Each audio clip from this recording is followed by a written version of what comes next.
Hello, everybody. Welcome. It's great to have you here.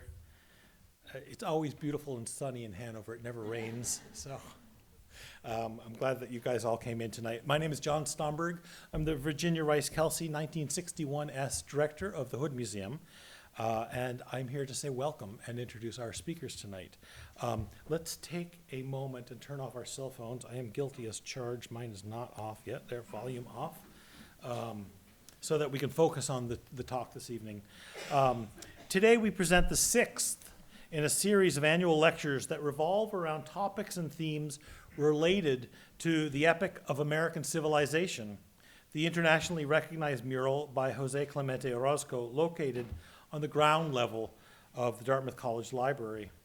These lectures have been made possible by an endowment funded by the MANTON Foundation, which promotes scholarship on and provides care and conservation, importantly, for the Orozco mural at Dartmouth. We would like to express our gratitude to the MANTON Foundation, which through a separate grant also made possible the new lighting scheme for the murals. You can really see them great now. It used to be a challenge. And this was completed in the fall of 2012. In 2014, we celebrated another terrific landmark, a milestone for the Dartmouth and for the murals when the national landmark status was confirmed for the epic of American civilization by the National Park Service. Now, the responsibility for the care of our treasured murals has long rested with the Williamstown Art Conservation Center. The Hood Museum of Art has been a member client of the center since 1979. That's 38 years. I had to do the math. It's a long time, actually. The founding of the center itself has an interesting story. Following the bicentennial, the U.S. bicentennial in 1976, the federal government launched an initiative to establish nonprofit regional conservation centers to address the care of the nation's cultural patrimony. The Williamstown Art Conservation Center was one of several regional facilities founded across the country to serve smaller institutions like the Hood that did not have conservation staff in place. WACC, as it's fondly known, WACC, was incorporated in 1977 by a founding consortium of 5 members on the grounds of the Clark Art Institute in Williamstown. The original staff included 3 paintings conservators and 1 paper conservator. The next 15 years saw rapid growth in the center's size and the services it offered, and included the addition of Furniture and Wood Objects Department in 1985, the Sculpture and Objects Department in 1989. And analytical services were added in the 90s, and slowly throughout this whole process, personnel increased, as did the number of member organizations. There are now 50 institutional memberships involved with the center, and our Hood staff member, Kathy Hart, is our member representative of the center's board. And thank you for that, Kathy. It's worth noting that in preparation for the Hood's reopening, we have sent numerous objects to Williamstown for cleaning and conservation as we get ready to represent our collection. So this evening's lecture provides a unique opportunity to hear from 2 of the center's top conservators about Dartmouth's Orozco murals. Thomas Branchick, who has been restoring and conserving these murals for many years, will speak on his experience working with the actual frescoes. In 1997, Tom, who first arrived at WACC in 1981 as a third-year program intern, was named WACC's 3rd director. Under Branchick's leadership, the center has become one of the most esteemed regional centers in the nation. In 2001, the center, in association with the High Museum of Art, founded the Atlanta Art Conservation Center, of which Tom is also director, and that was the first regional conservation facility in the Southeast.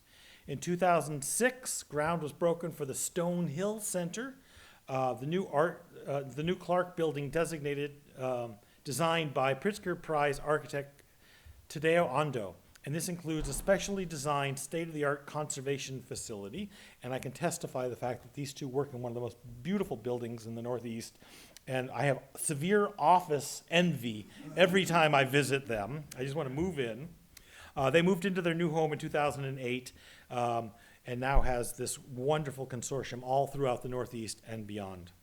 Tom has a BFA from the Cranbrook Academy of Art, which he followed with an MA in conservation from the Cooperstown graduate program that's associated with the State University of New York in Oneonta. He publishes regularly, and this is one of the ways I know him from reading his essays over years and years and years. And he has contributed heavily to the scholarly side of the field as well as to the practical side. Leslie Paisley will then speak on her work assessing and conserving the large number, literally hundreds, of preparatory drawings made by the artist that are housed at the Hood Museum of Art. Leslie has worked as a paper conservator at the center since the late 1970s and completed the program in conservation studies at the Center for Conservation and Technical Studies at Harvard University Art Museums in 1983. This is the part where her life story stops making a lot of sense to me. For 5 years, she worked in Hawaii and left for New England. Yes, she was a conservator in Hawaii for 5 years before joining the center in 1989, and she's been there ever since, and she's held positions of increasing responsibility over the year and ever since. She's one of the leading experts in the field today and a frequent author and speaker on paper conservation. After Tom and Leslie both speak, we have time for questions and answers, and then you are all invited to walk over and around to see the murals and have an informal conversation in situ with both of them. So tonight, first we're going to ask Tom to speak, and then we'll invite Leslie up to speak. So without further ado, please welcome our distinguished guests. Tom first.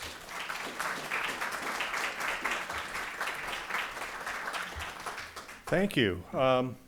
What I decided to do is really to focus on what makes your murals special, and also to pat all of you guys on the back for doing such a great job for their preservation, and compare them to another project the center works on. And these are the Orozco murals that were painted for the New School of Social Research, and they were painted in 1931, and yours date to 1934.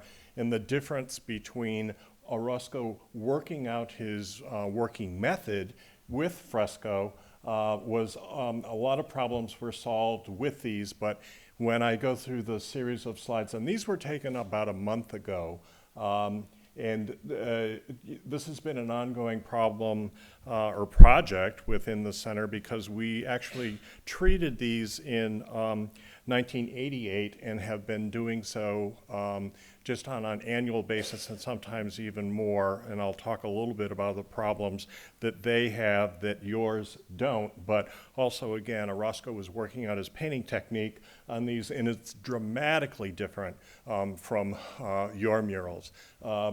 Notice and sort of, remember the surfaces on these, and then sort of visually, with that remembrance, compare them to what is in Baker, because it's really dramatically different.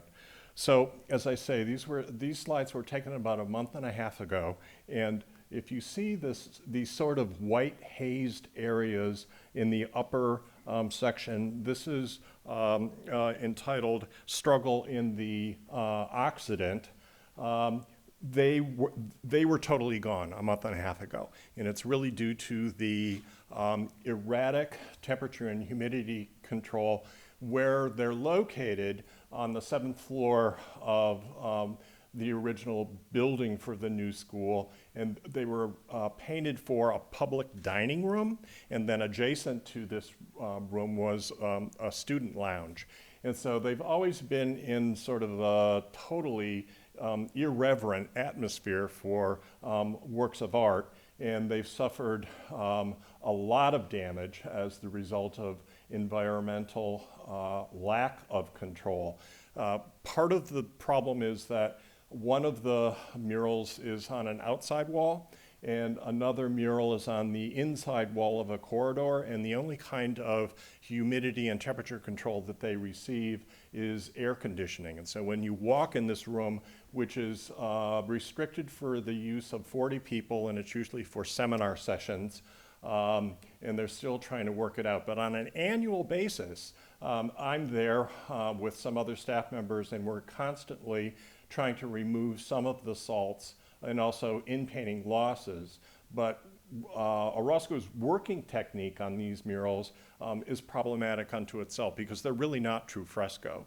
He really incorporated a lot of secco layer, and that's where the pigment is not bound in lime water that goes directly into the plaster itself, but it's bound by glue. And unfortunately, the glue is really the culprit in the whole problem because it's extremely hygroscopic, meaning it has an affinity for moisture, which swells the binder and causes flaking. So, and the other sort of interesting thing that you can see in this slide, and you're probably wondering what you're looking at, is in the actual working plaster layer that he used on these murals, unfortunately you don't have any of this, was an aggregate silicate. And so the silicate actually is, you see all these little tiny pinpoint areas of reflection from in the photography. They're almost like little glass plates where the pigment did not entirely adhere to, and so they reflect differently. And when you really stick your nose in the surface, you can see the little aggregate layers of quartz that is in the working day's plaster, and that's problematic unto itself. But the worst thing that happened to these murals was Thomas Hart Benton. Benton also painted the America Today murals that were painted for the boardroom at the new school. And Benton was notorious for returning to the sort of deposit of where his paintings were and implementing what he called up-to-date touch-ups. And so that's exactly what happened at the America Today murals in 1968. And so he was there and totally, in my opinion, destroyed his murals from 1931. Fortunately, the Equitable bought those murals from the new school, and the nice ending to that story is that they are now currently installed at the museum, the Metropolitan Museum, in the same kind of configuration that they were painted for the boardroom at the new school. But the bad thing that happened to these guys was that Benton's there in '68, and he said, well, you know, I can really help you out with preserving the Orozco murals. And at that point, Liquitex emulsion, plastic acrylic emulsion, was finally out commercially on the market, and it was Benton's panacea for just about all artists. And so what he decided to do in '68 to preserve these murals was to liberally coat the entire mural cycle with Liquitex emulsion, which actually he encased the murals in a plastic Band-Aid, and that is what we took care of in 1988, and I probably used more solvent on these murals than ever needed to be used in order to literally swell and peel the Liquitex off. And so, and I do think there probably was some minimal damage to Orozco's pigment then, but because it was a public dining room, when you walked in this room, it had the old acoustical tile on the ceiling. You probably know what I'm talking about. It had all those little tiny perforations, and the whole room smelled like a stale French fry. And so that, compared with the acrylic emulsion, was really problematic. You can see a Giornate line here in the mantle of that figure, and that is indicating a working days line where the upper layer or the lower layer came first, and that's a day's application of working plaster that the pigment was bled into. Now, these murals, again, painted in 1931, were not initially well received at all. And this is one of the reasons they weren't, because of the depiction of Stalin and also Lenin. And it really made matters worse in the McCarthy area of the 50s, where pressure caused the new school actually to put a curtain over these two figures because there was so much public outcry that they didn't want to look, or public didn't want to look at these two images of Stalin and Lenin. And it really was the faculty and the student body that finally had that taken down. But again, these images were taken about a month and a half ago, and you can see this blush of the salts that are migrating to the surface and over here to on the edge of that compositional element going into the Lenin quadrant. And that's a month and a half of erratic temperature and humidity, drawing the salts out of the plaster wall and then depositing them on the surface. And that's what causes the haze.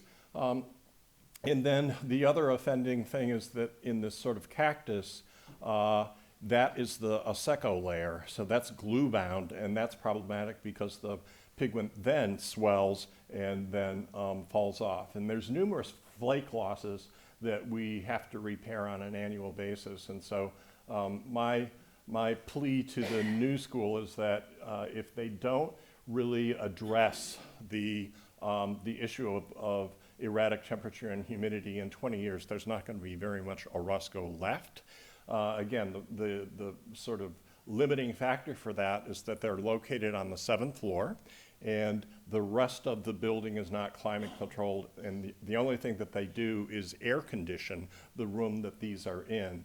And so it draws New York City humidity, especially very erratic during the summertime. And the hall is not air conditioned at all, and it's also very hot and humid. And so on the opposite hall, I'll show you an image of that. The moisture is drawn into the plaster, migrates through the wall, and then into the opposite side where there's another cycle, and is just causing all the kind of problems that they exhibit. I do have to point out that this is Orozco, and you have very little of this kind of technique on yours. He was actually painting these in more almost like a watercolor technique, of very thin veils of pigment that scumble into each other. One might think that this lighter band of color is salt migration, and it's not. He really, that's his paint surface blending in a lighter color pigment into the darker underlayer. Okay, this is probably the most dramatic example of the problems. All of this white haze that you see on the figure in that, and this is struggle in the Orient, is all salt migration. And all of the tiny little fleck losses, highlights you see is where the pigment didn't adhere to that aggregate that he was adding into the working day's plaster. But notice also the very, very thin washes that you have going on that are not anywhere near the kind of vivid color and brushwork that you have on the murals in Baker Library. The palette of these is somewhat almost monochromatic with sort of umbers and oxides, and that makes them dramatically different from your murals.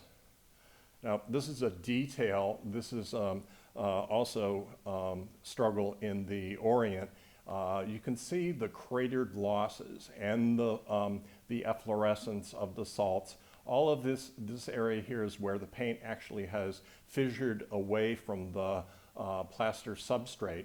And all of that white area that you see surrounding in one of the figure's beards is salt migration.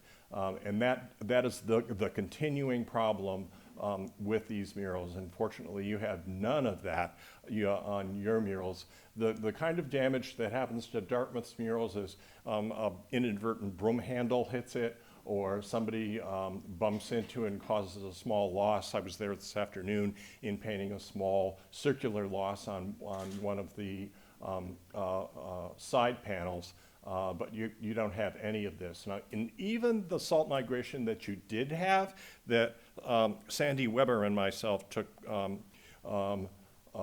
joy in removing in 1989, and I'll be talking about that in front of the murals themselves. I brought some tissue and a brush, and I'll talk about the technique that we worked out. You don't have any of these kind of problems, so you really should feel fortunate that Dartmouth took a very serious look at the murals preservation in Baker, and you're not faced with these kind of problems. This is the wall that I was talking about that's on the interior of the room. It's entitled Homecoming of the Worker of the New Day, and all of this is salt migration, and then there's a crack that associates with the door jamb. But all of this material up here is extremely friable because it's detaching itself from the substrate. And the cause for that, again, is warm, hot air from the hallway, which is coming into the cold, sort of swampy environment that the murals are housed in now. Again, notice the working technique. This is the mural in the hallway, and it's entitled Science, Labor, and Art. And it also has problems because of lack of any kind of climate control. But you can also see in this slide a detail of how rough the plaster was that he was actually applying the pigment on. All of this bright color that you see in that sort of rainbow area is secco, and so it's glue bound and not lime water true fresco. Another detail of the outside mural showing, again, more salt migration, again, that took place in about a month and a half. The rough working section of the daily application of plaster, but also even the iconography and the way he was using the painting technique to illustrate the facial features of the figures in this mural is dramatically different from yours. His signature on the, it's signed José Orozco, José Clemente Orozco on the outside wall. But that's also a good sort of detail to give you an idea of what the surface of those murals look like, which again is nowhere near the pristine condition that your murals are in. Another detail, this is all secco. Here, I lost my pointer. There you are. In this area here underneath the chin, so that's all glue bound with a lot of loss. And again, the sort of water wash technique of applying very, very thin veils of pigment into the cycle itself.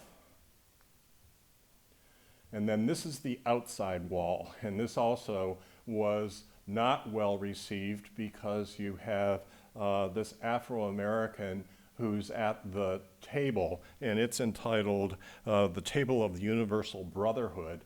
And this caused a stir when the murals were first exhibited because you have an Afro-American in back of a table here, which was not well received. All of this is flake loss because that's all secco. There's a giornate line, very discernible in the presentation surface of the table itself. But because this is an outside wall, again, hot air is migrating in the summertime, and then even cold air migrating during the wintertime, causing numerous problems. And that's me, actually, in painting some of the small losses in the cycle itself. That's, again, a month and a half ago. And that's it, kids. So, Leslie, I think you gained a little bit of time. Excellent. So. Thank you.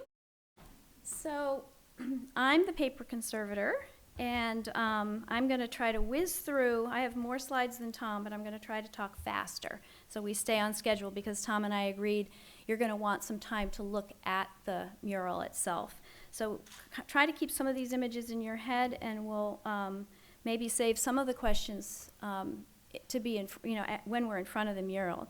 So sort of as a recap of your particular murals at Baker Library, there are, I understand, 26 panels, and the mural itself consists of 3,000 square feet of surface area.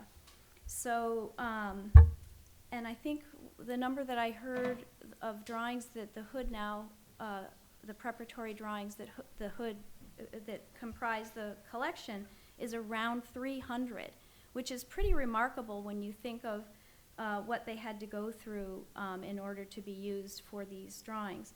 So over 160, maybe 161 or 66, something like that, of these preparatory drawings and studies came to the Williamstown Art Conservation Center for treatment as part of this MANTON Foundation bequest. It's going to take us several years. We're in the second year of it right now. Some of these are compositional studies. Others are scale drawings, and these are really interesting. They were the ones that were used to directly transfer lines into the plaster, and we're going to see some of that when we go to the mural itself. Others were used when altering the composition, and some of those are double-sided, and I'll show you examples of those. Most of them are smaller than 20 by 24 inches, and many contain inscriptions in the hand of Orozco's wife, Margarita, authenticating the drawings. So there are inscriptions on the back which show through the tracing paper. And at least a third are mounted onto paper supports. So the drawings, having been used by the artist on a scaffold in many cases, are in precarious condition, and many of them have tears and various other conditions, which I'm going to show you in a minute. So this is a photograph taken from the catalog that kind of gives you some context for his working method and drawing, and you can see how the initial outlines were laid out for the day's work. And because he worked on the drawings, the compositions, so carefully and precisely, he was then able to just simply lay in the lines so that then in the point of putting the color in, he could work more freely as a painter. So this is from panel 8. This is Cortez and the Cross. And, he had a background in math and architecture, and so that the planning was really essential. And you can see, he's had to work around windows and doors, etc. There's a really nice quote here of his working method. He said, "I found that it's preferable to make a drawing to scale, similar to the one that the architect makes to draft the construction of a building. The procedure is as follows. Make a series of preliminary sketches bearing in mind all the spatial conditions, proportions, and lighting, not only of the wall itself, but of the architectural location in which it is going to exist. Once the final project is chosen, transfer to the wall only the geometrical framework in its essential lines, the principal ones that determine once and for all the fundamental proportions of the composition." And you can see that he's worked out many of his initial sketches, he's worked out the math, and then this drawing down in the corner here is an example of sort of a carbon copy technique where one draws on the back of the drawing with pencil and then lays another sheet over it and draws through, and it creates a copy if you want to correct or change some of the lines. And then here are some other drawings that were sort of altered in progress. So some of these drawings actually have media on both sides. And then here's some other drawings which, he's carefully worked out the math so that when it comes time to transfer it, he can do that visually without having to actually do it on the wall. Many of the drawings are actually direct quotes from areas of the mural. So you can see, even though this drawing has some losses and some repairs, it's going to be really interesting later for anyone studying the genesis of these ideas. And then this panel, you can see the figures drawn in reverse, and then he corrected it, he righted it. Try to remember this figure, the face right here, because we're going to see it very soon. Many of the drawings that were not on tracing paper, there were other preliminary kinds of sketches in either charcoal, brush and ink, and also in gouache, which he wasn't really working out the colors so much, but more the lights and darks, I think, in these initial drawings. In addition to the tracing paper, of the tracing papers, there were probably 3 or 4 different types of translucent papers that were used to make these drawings. Tracing paper is a sort of a term we use to describe a translucent paper that is often used for architectural drawings or transfer or technical drawings. And coming from the architectural training, he was very used to using that as a material. It's often expensive. It's fairly durable while you're working with it, but because the fibers are intensely beaten in order to produce the translucency, the paper becomes very hygroscopic, which means it absorbs and changes dimensionally with moisture. So that makes it a challenge. And then the drawing on the far right was done on an artist paper, and there were many other drawings. That's an ink and wash drawing that was done on a fine art paper. Many drawings were done to scale for direct transfer, and most of those are heads, hands, and feet. And so there's dozens and dozens of those hand studies and head studies that were ready for transfer. Some of these have actually been used for transfer. Now this is where it gets interesting, and I want you to think about, this is a detail of one of the drawings. That figure that I showed you, and I'm going to show you the full drawing in a minute, the tracing paper retains the embossed effect of the actual direct transfer of that drawing into the wet lime plaster. So those distortions or embossing is really part of the drawing, and so in our attempt to treat these drawings, to repair them, we didn't want to diminish that in any way. The other thing about these drawings is they have kind of a white cast along that line, and we were trying to figure out what that was. It's not actually a deposit, but my theory is that it has to do with the lime, which is a pH of 14, which may have left a sort of alkaline reserve in the paper where it was touching the absolutely wet plaster, and so it may have protected the paper in that area and prevented it from discoloring the way it might if it hadn't been in direct contact. Okay, so these are some of the condition issues. Yellow pressure-sensitive tape, a lot of old Scotch tape that some of it has fallen off and is left behind yellowed tape. Paper losses, liquid stains. I don't know if these were of a hazard of the working conditions on the scaffold or if they were something that happened later, but many of them do have that.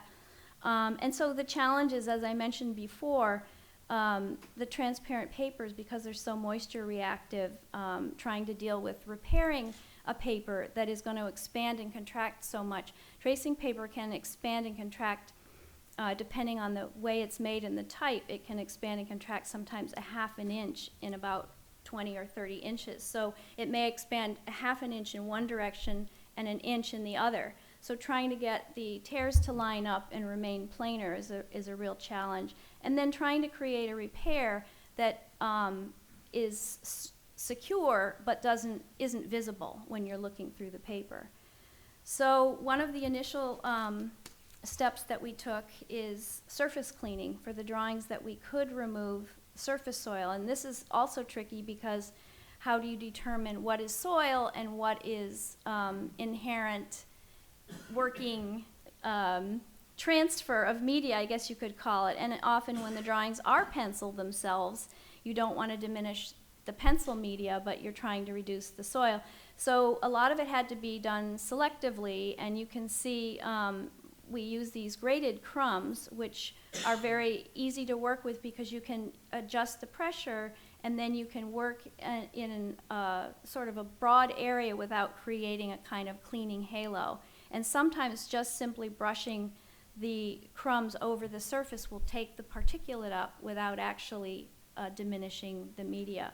So this is the sort of dirty crumbs, and this is the color of the crumbs before they're used. All right, so I'm going to take you through a little bit of adhesive stain removal. On this drawing, you can see that arrow is pointing to a small area of cross-linked yellowed Scotch tape stain, which would be visible when this drawing is matted or framed. And so we were, because of the number of drawings and the amount of time necessary to treat each one, we were concentrating on the areas that would be visible when the piece was matted for exhibition. So some of the things that would fall outside of the range of exhibition, the window mat opening, we didn't treat with the same level of care that we would in an area that might be exposed through a window mat.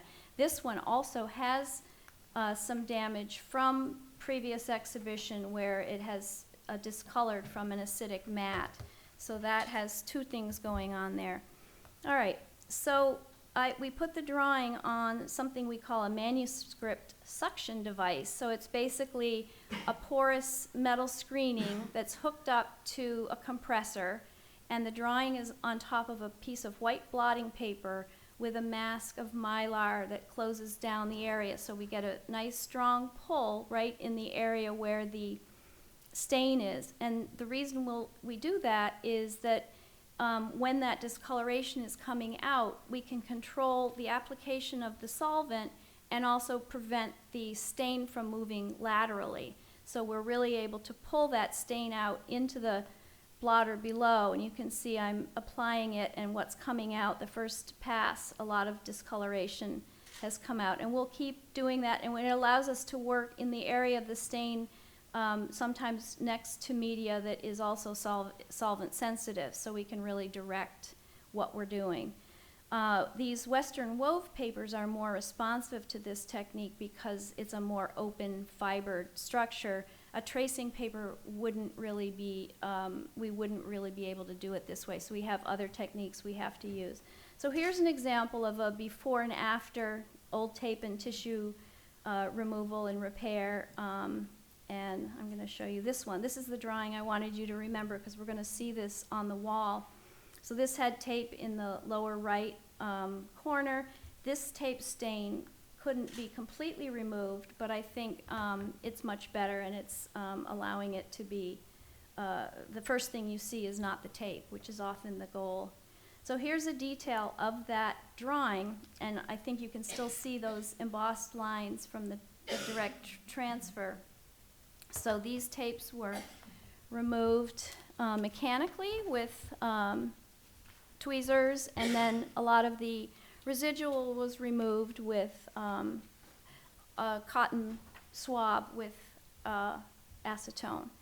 So this, this residual stain, a lot of the adhesive comes off with the tape carrier, and then the residual comes off instead of the suction device, comes off with a cotton swab. All right.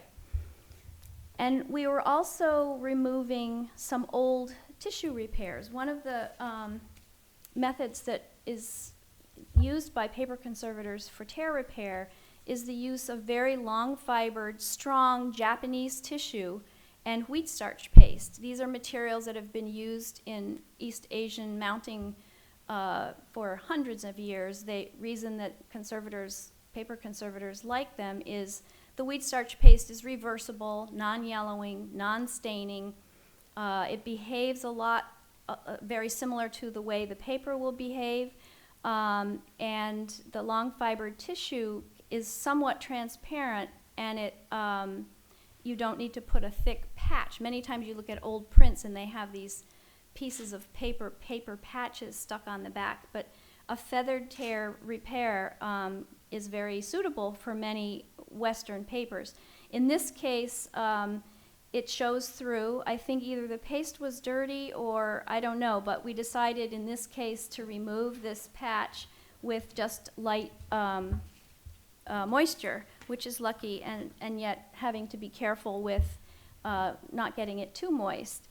So how do we repair the paper in such a way that it's not going to show? Which, yeah, okay, the goal is, you know, an invisible repair. One of the things that the Williamstown Art Conservation Center likes to do is have workshops, or we sponsor workshops. And in this case, in 2008, we had Hildegard Homburger come to teach a group of conservators in a master class how to do these repairs. So this is what I'm doing now on the new group that came through, is in the lab now. We're using this very fine Kozo paper. You can see how thin it is. We call them, they're water torn on the edges, and we call it a caterpillar mend because it resembles a caterpillar. So instead of using wheat starch paste, we're using a 2% isinglass adhesive. The isinglass is a fish glue made from the bladders of sturgeon fish, so it's very strong. And instead of applying the wheat starch paste to the tissue and then to the art, we're applying the adhesive to the art and then laying a patch on top, and then with finger pressure and some weight, the edges remain unadhered, so it's really only stuck along the exact line of the tear. So that way the feathered edges disappear when it's on, this is to show you, on a dark background they show, but on a white background they sort of disappear. And then the final stage of the process of this whole project is matting these drawings for storage. So they came to us in glassine folders. This is, I should tell you, this is Nicole Schmidt, who's one of our conservation interns. Another thing we like to do in the lab is to help emerging conservators and you know, assist them with their stages of training. This is kind of shocking because this is Nicole's samples where she's learning how to attach these strips of tissue using a microdot technique, and I had her add a couple of drops of red food coloring to her paste so she could see where the paste was being deposited, far away from the artwork on the other side of the lab. But she mastered it. She sort of tried different weights and different applications, and then we end up doing an eyelash hinge in cases where the image material comes very close to the opening of the window mat. So this is a sporadic attachment of a Japanese tissue paper that sort of like an extra margin. That's the drawing when it's matted, so it's well held down underneath the window mat, and it will really help with access and when the collection is studied to have these supports for each drawing. And I just wanted to give you an image of our website. If anyone wants to come visit our website, we have some really good reprints that are all of our magazine, the Art Conservator magazine, are online, and you can learn a lot more about what's going on in the other labs, in the objects and furniture and frames and textile lab. So feel free to visit our site. And I'm out of time. All right.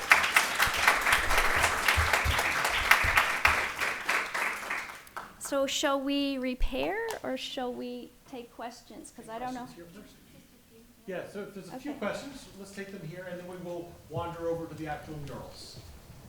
John, when you said that you were talking about the murals, the new, on one side, actually, there's actually no air control at all. That's correct. On the other side, there's air conditioning. That's correct. And it's been that way. The new school finally decided to put in an air conditioning unit in the ceiling with two handlers, but all it's really doing is pumping in chilled air. It's not removing any humid air at all. And so I think, unfortunately, they became very complacent and used to me showing up on an annual basis and doing the investigative preliminary estimates of what a true climate control system would cost on that 7th floor, and they just, economics said, have that conservator come down once a year. It's a lot cheaper, and so that's pretty much it. Yep.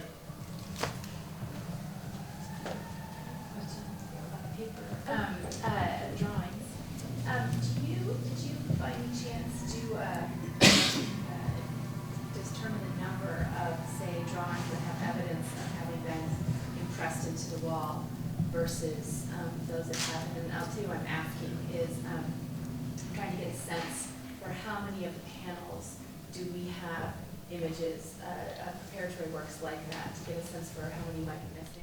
That's a really good follow-up project for a student or something like that once they come back and they're easier to handle. I haven't really been counting. That's not the kind of thing that I've been counting, but we have noticed it on a number. And I'm beginning to think, not on every one though, and I'm beginning to think that the ones that were in contact and were actually embossed may have been the ones that didn't always survive as well, because if you can imagine trying to pull that back off the lime plaster. So there are enough of them to know that he did do it, but I wouldn't say the majority, I would say a handful. And none of them have evidence of perforation or pouncing? I didn't see that on the ones we have. Of the 300, we have the like 160 something. I didn't see that. I've heard that that was true, but we saw a lot with the transfer method, where the composition keeps being worked out and changed, but not the pouncing. The scholars typically say barely used cartoons. I mean, Yes, he didn't use the full-scale cartoons, which I think is wonderful because he's worked out his ideas and his forms, the whole concept, and then he gets that on there, and then he can play with the color. And, you know, that's where he's like worked, figured, and then it's like, now I'm going to paint, you know, and that's exciting to me. I've always had the impression, but I'm hoping you can tell me my impression is wrong, that he didn't necessarily lay out the entire composition with a drawing, but rather often a large feature like a hand, a foot, a face, and then would maybe freehand based on the drawings afterwards. I mean, just because I know we've got some of these big, clearly to scale images that are just foot, you know, out of a much larger composition, and I'm just curious if that seems like an erroneous assumption or.